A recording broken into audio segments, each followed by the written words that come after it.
Hello and welcome to How to Login. In this video, I'm going to be teaching you how you can send GIFs to your friends on Kik Messenger. So let's go ahead and start the video without wasting any more time. Open the Kik Messenger app on your phone. After you do so, go ahead and select the friend or chat. After you do so, go ahead and click on the GIF option.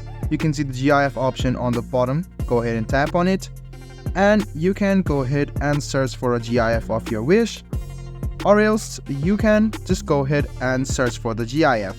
If you don't want to search for the GIF and want to see some of the trending GIFs, you can just go ahead and scroll and you can send the GIFs like this. So after you select the GIF, you can see the chat icon on the bottom right hand corner. Go ahead and tap on it and you can see the GIF has been saved. And you can go ahead and delete it and forward it as well. So it's quite easy and simple.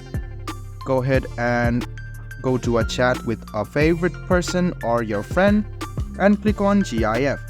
Then you can search for GIFs. Let's suppose I want to say good morning or good night to this person. I'll just go ahead and go to the search and then go to search and search for good night and click on good night over here and click on the send or message icon.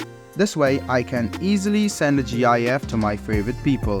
I hope this video about how you can send GIFs on Kik was helpful for you. If you still have any kind of confusion, please do mention us on the comment section down below. Like the video, subscribe to the channel and do hit the bell button for more. Hope to see you in the next video as well. Until then, goodbye, take care and make sure you enjoy.